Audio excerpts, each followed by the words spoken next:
Well, hello, General Hospital Daily Recap fans. Today's daily recap is for Tuesday, May the 28th, 2024. Tuesday, May the 28th. Not a lot happened today. We have Alexis, she's trying to eat a salad.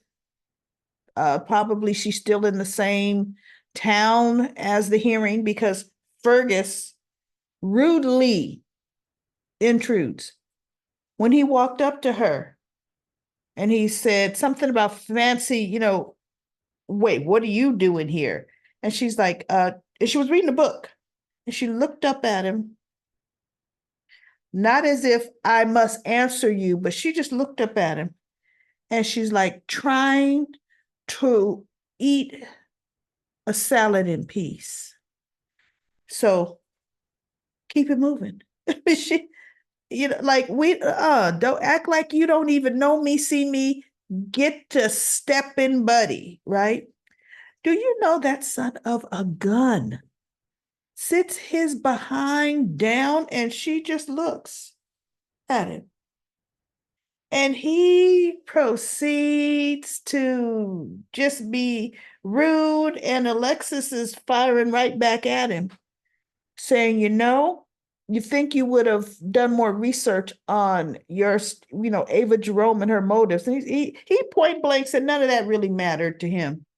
She had the same motive as he did, making her pay. And then she says, you know what's interesting to me? Because I'm cutting this whole conversation short because it was ridiculous. He spouted the same hate to her at the table as he did in the hearing. She says, what's interesting to me is all the time that I was with Neil and we were together. He never once mentioned you. Why do you think that is? And he just looked across the table at her and said, yeah. And he goes, well, I have to admit, I was estranged from my brothers. It all stemmed for their father passed, and the brothers, all three of them, fought over the inheritance. He says, I hadn't spoken to either one of my brothers in more than a decade. She says, so much for brotherly love. See, we doing all this for this brother I love so much, but yet you hadn't spoken to him in either one of them in decades, in a more than a decade. He didn't say 20 years, but more than a decade. And so he says, I felt I had time. And I'm thinking, did you really? When people die of illnesses, accidents, anything, but you still holding that grudge over money, right? Somehow, I don't think in this next decade you were going to change your mind, right? I don't think so. Actually, you would have to have heard, Fergus, that your brother was dying of a terminal illness, and then you just might waltz up and say, hey, you know what? Can you hand me over that piece of the pie you got from daddy? See, either way, he pretty much said, that she does not deserve to have her law license back, and he was gonna make it his mission. Go for it, Fergus. Go for it.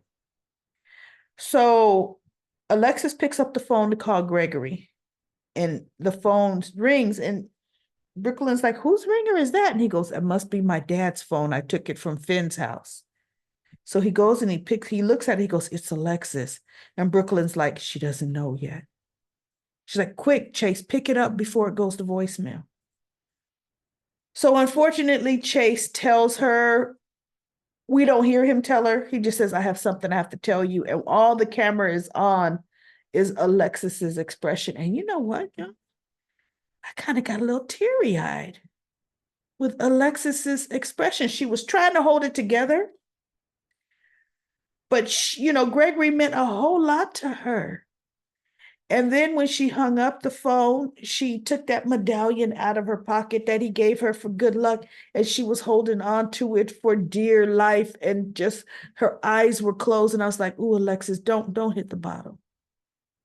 See, honor him. Don't tear yourself down. Because see, all Fergus need to do is see her falling down, sloppy drunk, taking a video, and there goes her, forget her appeal. Please, writers, if you do that, I'm going to be so pissed. Oh my goodness, everybody. I'm telling you now, everybody. Okay, Carly goes to see Brennan, the cat and mouse, the coy, and he tries to sweet talk her. He really does have a little hankering for Carly. But as it ends up, he tells her, don't come back to see him. He goes, people are going to tell you I am a dangerous man. And they will warn you. Good people will warn you against me. And she's like, I don't listen to other people. But really, he was warning her against himself. Right? And he goes, because you know, Carly, in the spy game, he goes, you gave me information that you shouldn't have when you came to the prison. And Carly says, if you're any good at what you do, what I gave you, you already knew. I wasn't telling you anything you didn't know. And he just looks at her. And either way she goes, he says something about, I forget what he says about her motives. And she says, let me tell you something. Oh, when he was saying he's a bad man, stay, the people would warn him off of her. She goes, I don't care about whether you're a good man or a bad man. I don't care that you stabbed yourself in prison to get out for whatever reason. I don't care about you. What I do care about is my best friend, Jason Morgan, and keeping him safe. And he says, well, I don't have any dealings with your friend, Jason Morgan, but I absolutely wouldn't insult your intelligence and say that if I could, or if I came across him, that I wouldn't kill him. I'm not going to tell you that. He says, but lucky for you, or he says, cheer up. When I get out of here, I'll be going right back to Pentonville, to prison. So I really shouldn't run across your good friend, Jason Morgan. And Carly just looks at it, So she says, well, good, right? And she says something about she might see him again or whatever. And she walks out and he's just, looking at her like, oh, I like that woman. Feisty, like her, right? And we have Anna. Anna goes to see Jason and she wants to hear his side of what happened with Sonny. Now, so he goes, well, Dex already told you, I'm sure. She goes, yes, he did. And he's not going to press charges. But I want to hear your side, Jason. Do you know, I'm surprised he actually gave his side of the story, because the old Jason, even though he's not here to protect Sonny, he would never have just offered up that kind of information. She goes, look, Dex is not going to press charges, but I just want to hear from you what happened. See, no, Dex may not be pressing charges, but now you're getting evidence from Jason. You got some from Dex. You're the police commissioner. You could bring up charges for this from the state's standpoint. They've done that before, right? So anyway, they talk and she ends up saying how for some reason Brennan has a fancy for Carly. And Jason's like, that perks him up. Wait, Carly? And she goes, yeah, he made some kind of remark that perhaps he did what he did to get out so he could see her again. He says, there's some kind of connection there. That's what Anna's like. There's some kind of connection there. And Jason is looking like, oh, no, I can't let Carly stay or get involved with that madness. We have Sam. Sam goes to Spinelli. Now, get this logic, everybody. Spinelli says he's having second thoughts due to the magnitude of the danger of hacking into the FBI's computer files, right? And Sam says, I'm aware of the danger. And don't you think that, if it was just for me, I wouldn't do it, but it's for Danny. Danny just got his father back. And I don't want Danny to lose his father again. So if you can't do it for me, do it for Danny. And I said, what a hypocrite. You need to choke on your words, Sam. Choke on those words. As you're saying that, you still won't allow Jason to see Danny. You won't allow Danny to see his father, but you're going to run to danger. Put yourself in danger because he goes, Sam. Spinelli says, if we're caught, that's a long time. You'd be away from your kid. She goes, it's important. I was like, you got to be kidding me. And Spinelli's like, and I've got a lot to lose too. So she goes, are you going to help me or not? And so Maxie knocks on the door and comes in. And she's talking to him, hey, Sam. Sam does her little small talk and say, hey, the four of us have to do dinner. They did some small talk about Dante. And on her way out, she goes, think about what I said. And she goes, we'll talk, Maxie. So when she leaves, Maxie says, that's cryptic. What does Sam want? And Spinelli told her everything from A to Z. Good for you, Spinelli. Don't lie to Maxie for Sam. Don't you do it. And I'm happy he didn't. So Maxie says, so let me get this straight. I see why Sam would do this. And I'm thinking, yeah, well, you're only saying that because you haven't heard how hard it is. Sam has been denying Jason access to this son she's doing this for, right? She goes, but, and I know Jason, I don't like the FBI after Jason, but Spinelli, could this be trouble for you? And he told her, of the maximum kind. Hacking into a federal mainframe is a federal offense. Yes. And she looked and she says, okay, I want you to do it. If you choose to do it, I'm behind you.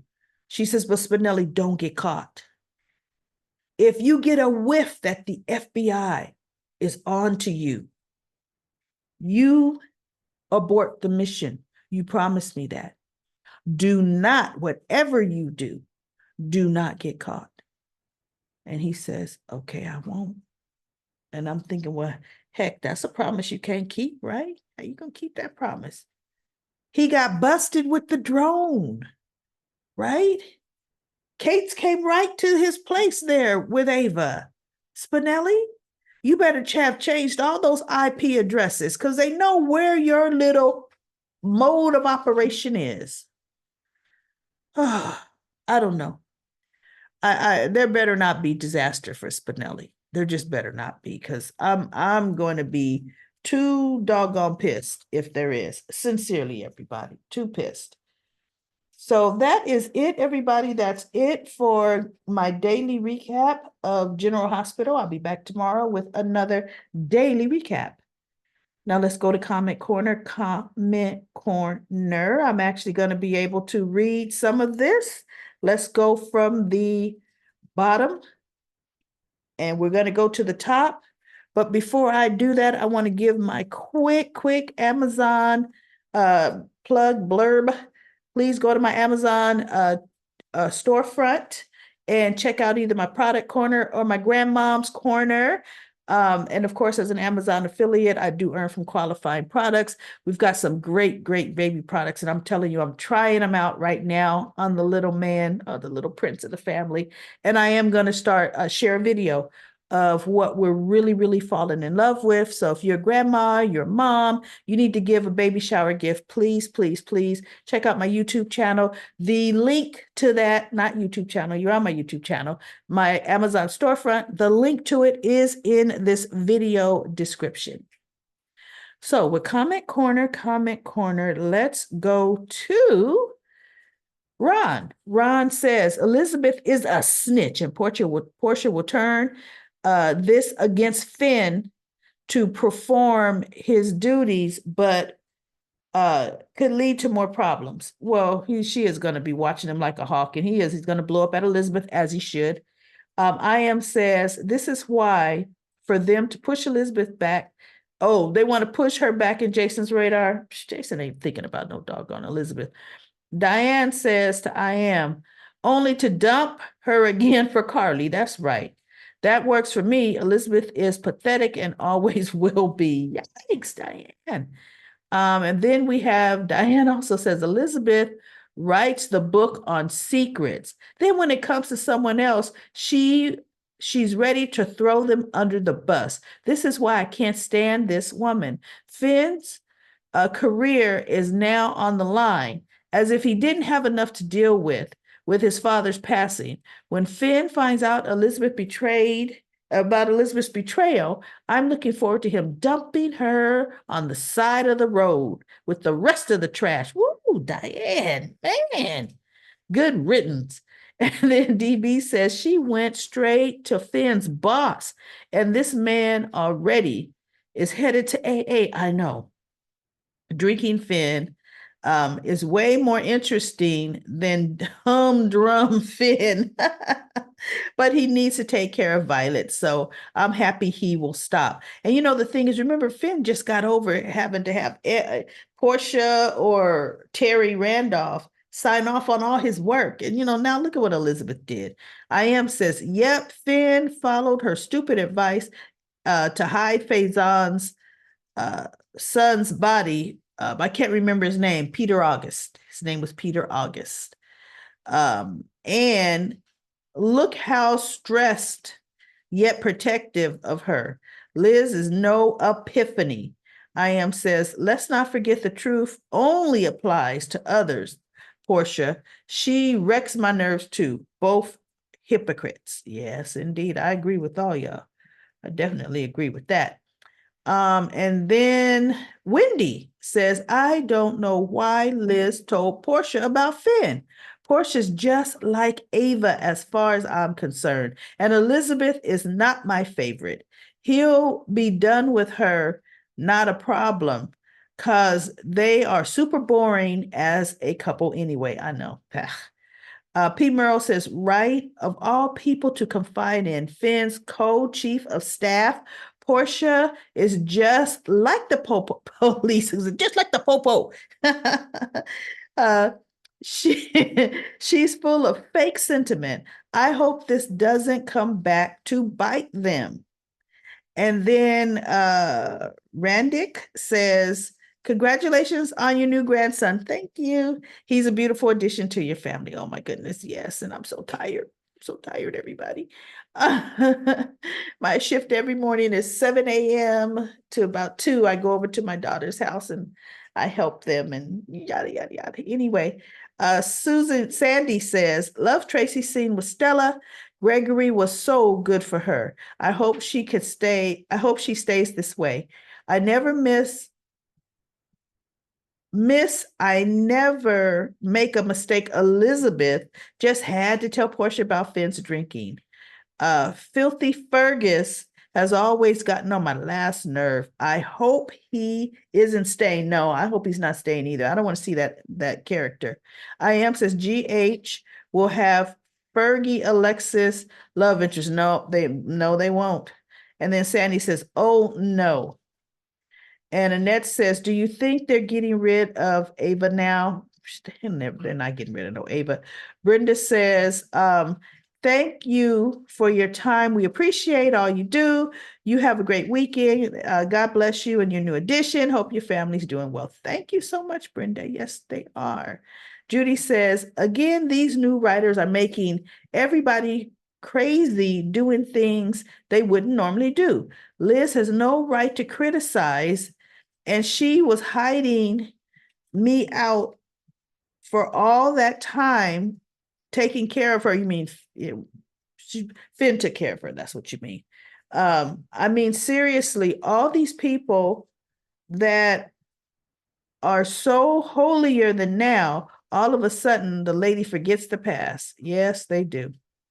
And Jackie says, why is Tracy changing her clothes in tax stall room bars?